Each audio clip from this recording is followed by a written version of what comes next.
룻기 2장 14절부터 23절 말씀까지. 식사할 때 보아스가 룻에게 이르되 이리로 와서 떡을 먹으며 내 떡 조각을 초에 찍으라 하므로 룻이 곡식 빼는 자 곁에 앉으니 그가 볶은 곡식을 주매 룻이 배불리 먹고 남았더라. 룻이 이삭을 주우러 일어날 때 보아스가 자기 소년들에게 명령하여 이르되 그에게 곡식 단 사이에서 줍게 하고 책망하지 말며 또 그를 위하여 곡식 다발에서 조금씩 뽑아 버려서 그에게 줍게 하고 꾸짖지 말라 하니라. 룻이 밭에서 저녁까지 줍고 그 주운 것을 떠니 보리가 한 에바쯤 되는지라.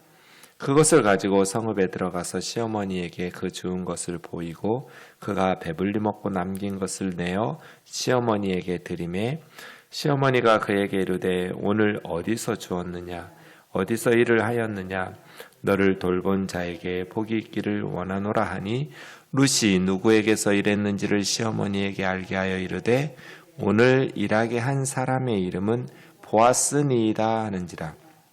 나오미가 자기 며느리에게 이르되 그가 여호와로부터 복 받기를 원하노라.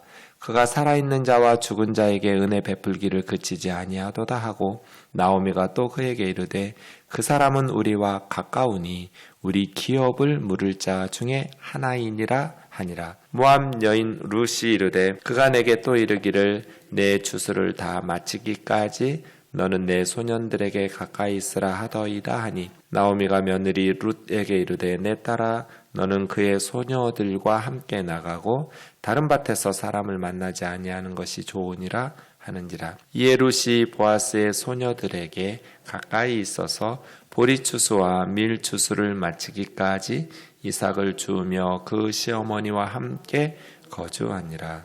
아멘. 룻기는 텅 빈 나오미가 엘리멜렉 남편과 말론 기륜 두 아들과 함께 흉년과 기근이라는 건 비가 오지 않아서 흉년이 든 거예요. 그 굶주림을 피해서 살기 위해서 모압으로 갔는데 그 선택이 잘못된 선택이죠.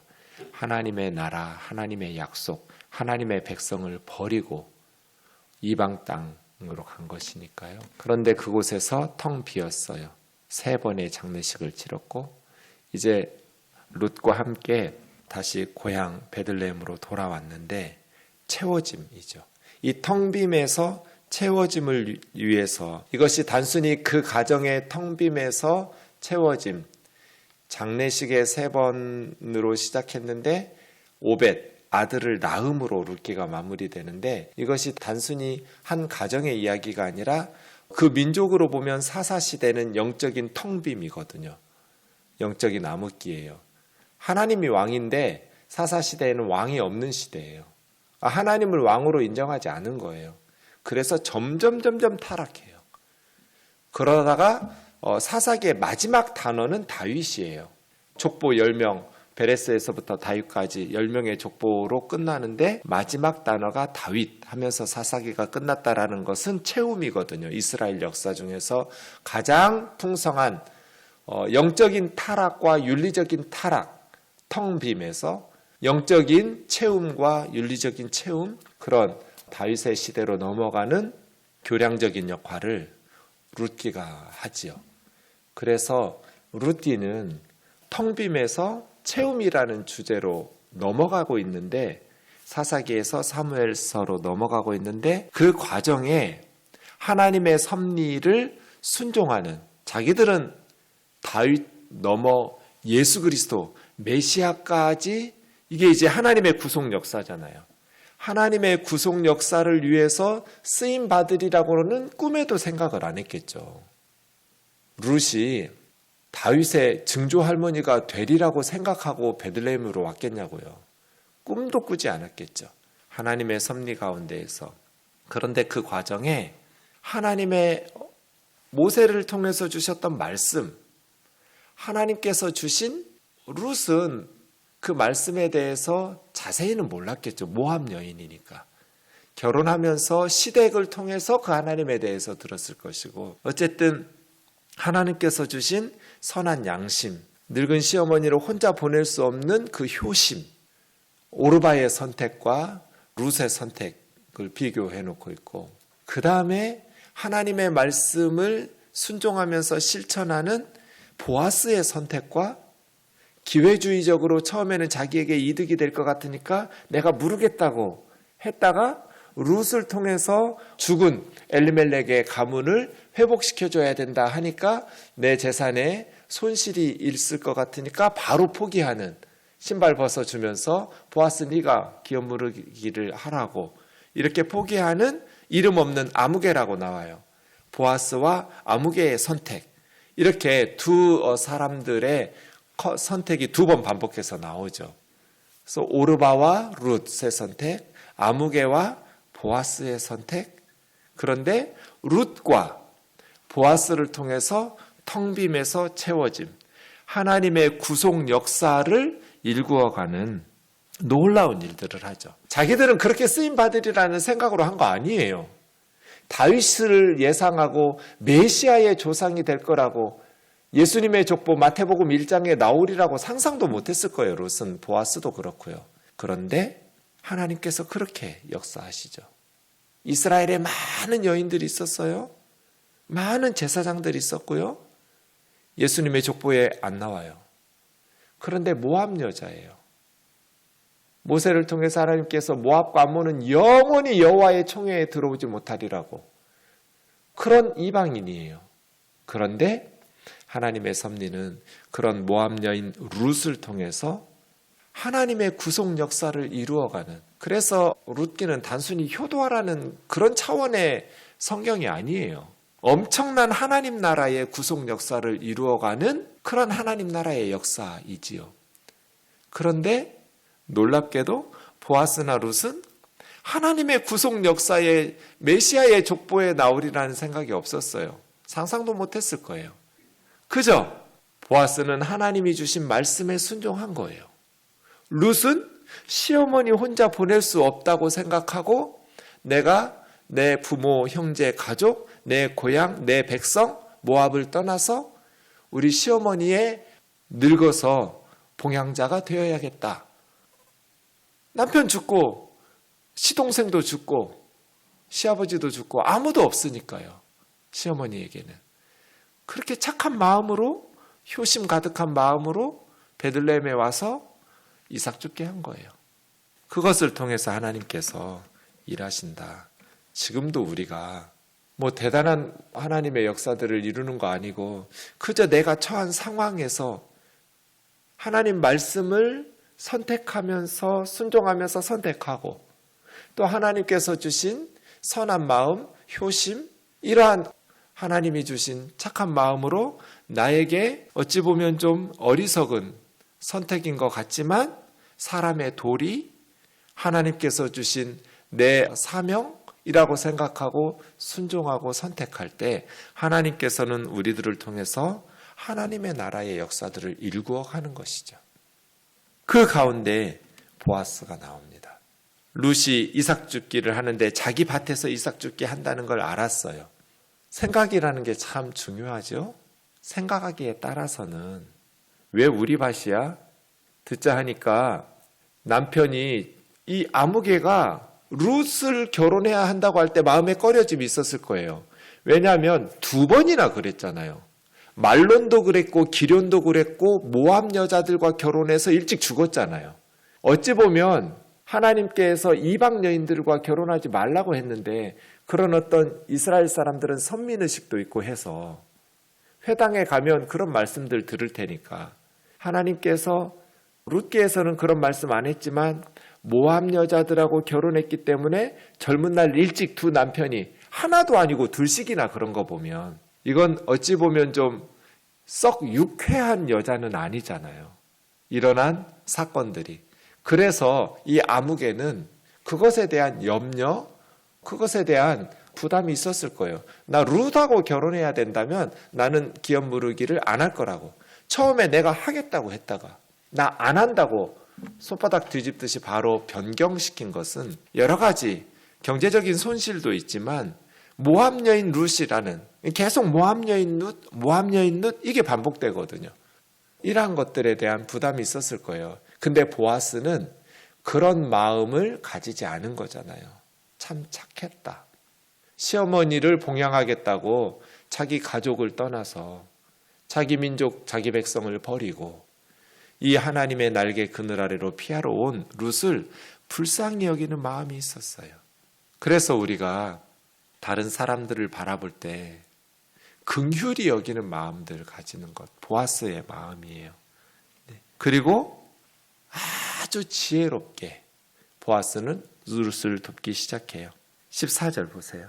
식사할 때 보아스가 룻에게 이르되 이리로 와서 떡을 먹으며, 떡하면 우리는 간식인데 그 지역은 주식이 빵이니까 빵이라고 번역하는 게 좋겠죠. 레헴, 빵이에요. 주식이에요. 떡 조각을 초에 찍으라. 식초 같은 건데요. 포도주나 술을 이렇게 시게 만들면 기름을 섞어가지고, 지금도 중동 지역에서는 이 호메츠라고 하는데 호메츠에 빵을 찍어서 먹는다고 해요. 그 초에 찍어서 먹으라고 하니 룻이 곡식 빼는 자 곁에 앉으니, 아마 이제 여자 일꾼들 곁에 앉았겠죠. 볶은 곡식을 주매 룻이 배불리 먹고 남았더라. 대개 이제 보리나비를 냄비나 철판에 볶아요. 그것을 먹는데 그 볶은 곡식을 얼마나 많이 줬는지 배불리 먹고도 남았더라. 배고파가지고 모압으로 갔잖아요. 텅빔 레캄이었거든요. 그런데 배불리 먹고 남을 만큼 보아스에 의해서 채워지는 것이죠. 룻이 이삭을 주우러 일어날 때 보아스가 자기 소년들에게 명령하여 이르되 곡식단 사이에서 이삭을 줍게 하고 책망하지 마라, 꾸짖지 마라. 이게 좀 파격적인 특혜 같은 건데요.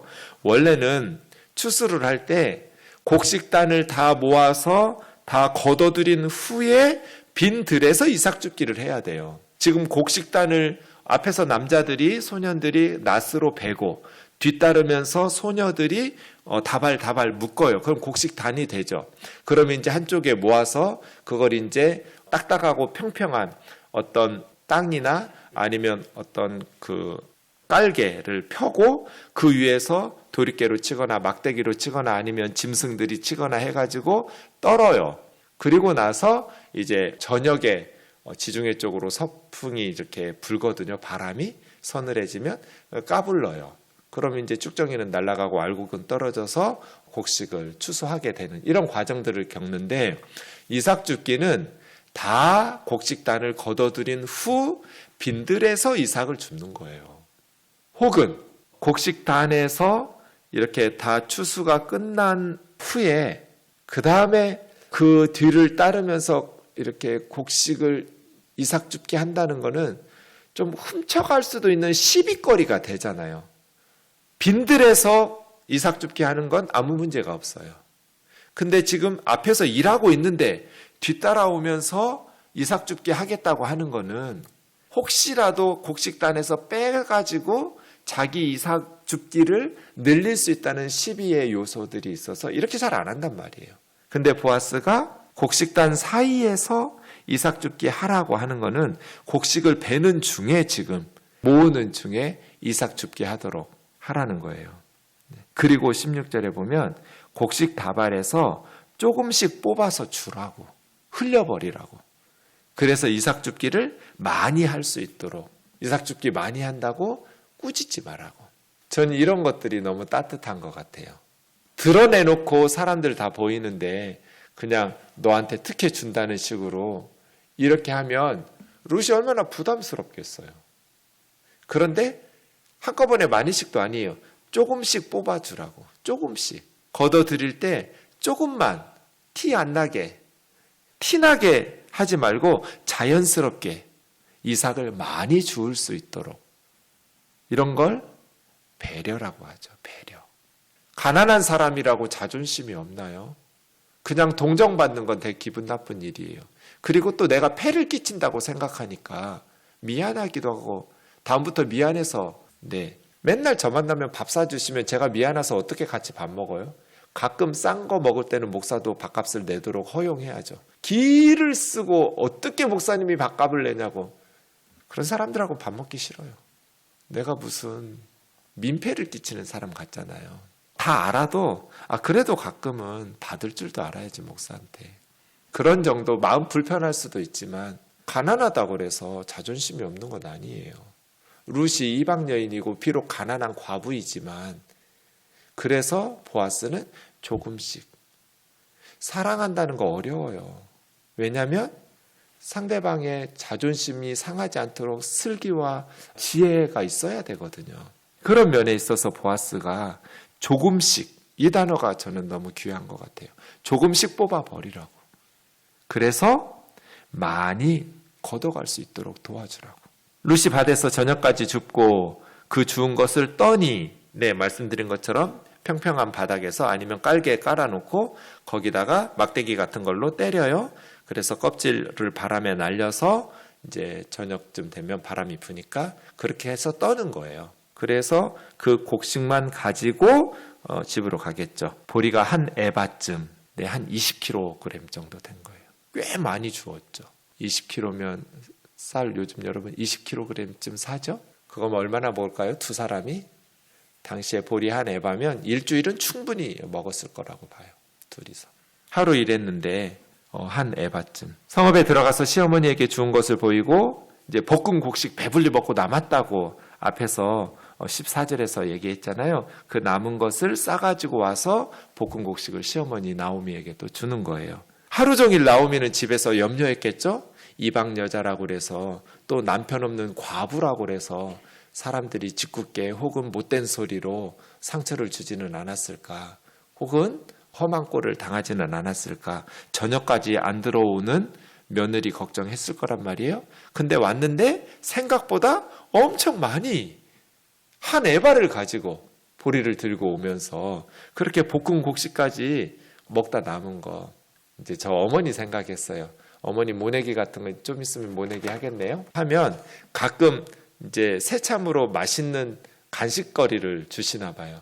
그럼 그걸 저희 어머니는 자기가 먹어야 될 것을 안 먹고 싸가지고 와서 이래 우리 애들한테 주는 거, 자식들에게. 뭐 호빵 같은 거. 옛날에는 시골에서 그런 거 참 쉽게 구할 수 없는 간식거리였잖아요. 그런 것들을 받으시면 자기가 안 먹고 싸가지고 온단 말이에요. 저녁에 와서 이제 저하고 동생에게 주면 맛있게 먹었던 철없이 엄마 또 뭐 오늘은 뭐 가지고 오시려나 이런 그 철없는 기대를 했던 이 룻이 볶은 곡식을 싸가지고 남겨와가지고 시어머니한테 준다는 말씀 들으니까 저 어릴 때 어머니 모내기 하던 시절 생각이 나더라고요. 뭐 이런 것들 본 거예요. 그러니까 나오미가 마음 졸이고 있다가 너무 마음이 놓이기도 하고 너에게 그렇게 은혜를 베푼 자에게 복이 있기를 원하노라 하면서 축복하는 거죠. 누가복음 14장 14절에 가난한 자들, 몸 불편한 사람들, 맹인들, 저는 자들 그들을 데려다가 환대하고 그들을 섬기고 돌보라고. 그러면 그 가난한 사람들, 병든 사람들, 앞을 보지 못하는 사람들, 그러한 사람들은 너에게 갚을 것이 없으므로 하나님 앞에 복 달라고 빈다. 그러면 하나님께서 너희에게 갚아주실 거니까 가난한 사람들, 갚을 것이 없는 사람들에게 베푸는 환대가 오히려 너희에게 복이 될 거다. 주님께서 이런 말씀하시잖아요. 나오미 보세요. 가난하니까. 아직 보아스인 줄 몰랐어요? 너를 돌본 그에게 여호와께서 복을 주실지라고 기도하잖아요. 이게 딱 예수님 말씀이죠. 갚을 것이 없는 가난한 사람들에게 베푸는 사랑과 그들에게 베푸는 자비는 그들이 자기들이 갚아줄 수 없으니까 하나님 앞에 기도할 거잖아요. 복을 달라고. 나에게 이렇게 사랑을 베풀어준 사람들에게. 그러면 그래서 우리에게 뭔가 갚아줄 수 있는 사람들에게는 해도 되고 안 해도 돼요. 그거 별로 복받을 짓이 아니에요. 다시 갚으니까.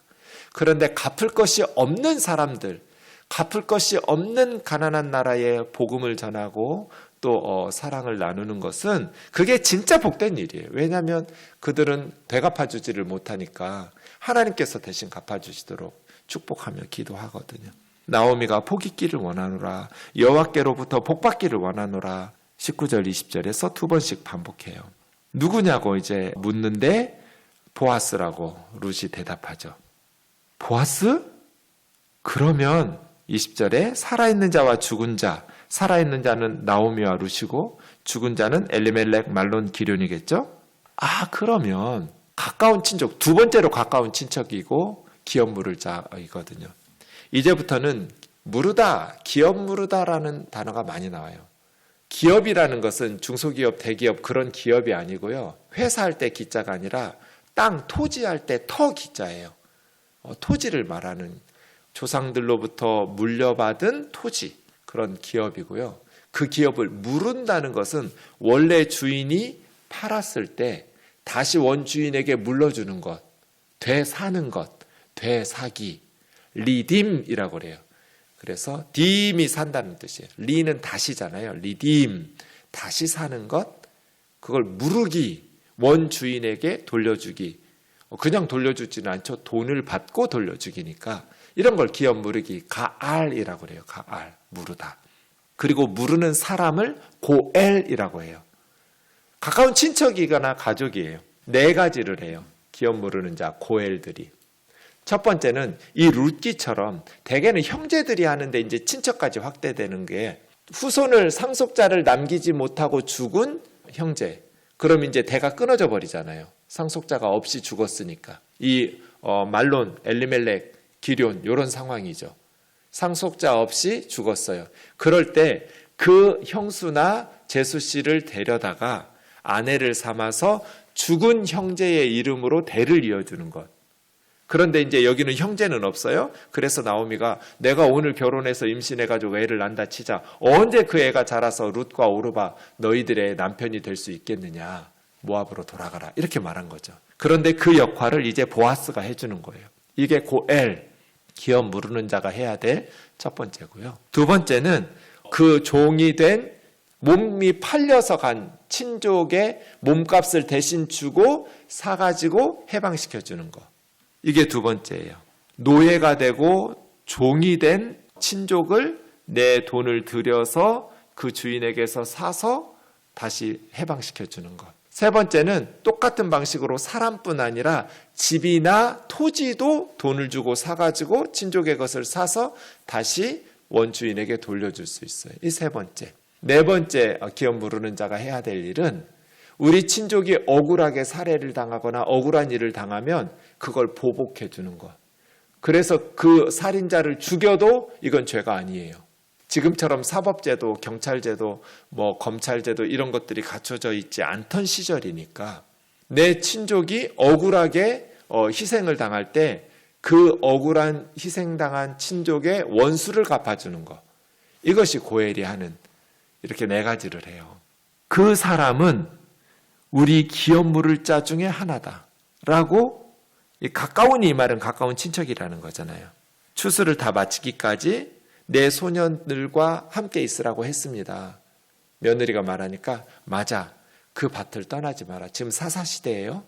다른 밭에 가면 너 멸시하고 너를 학대하면서 또 싸움이 붙어서 너를 힘들게 할 수도 있으니까 그 다른 밭에 가지 말고 보아스네 밭에서 추수 마칠 때까지 이삭 줍게 하는 것이 안전하고 또 한편으로는 우리 가까운 친척이니까 그 보아스의 집에서 하는 것이 좋겠다 해서 보리 추수, 밀 추수 끝날 때까지. 보리는 10월에서 11월에 파종해서 3월에서 4월에 추수해요. 밀은 11월에서 12월 중에 파종해서 5월에서 6월에 수확해요. 그러니까 한 두 달 정도 보리 추수 시작할 때였으니까 밀 추수 끝날 때까지 보아스네 밭에서 룻은 이삭 줍기를 하는 것이죠. 보세요.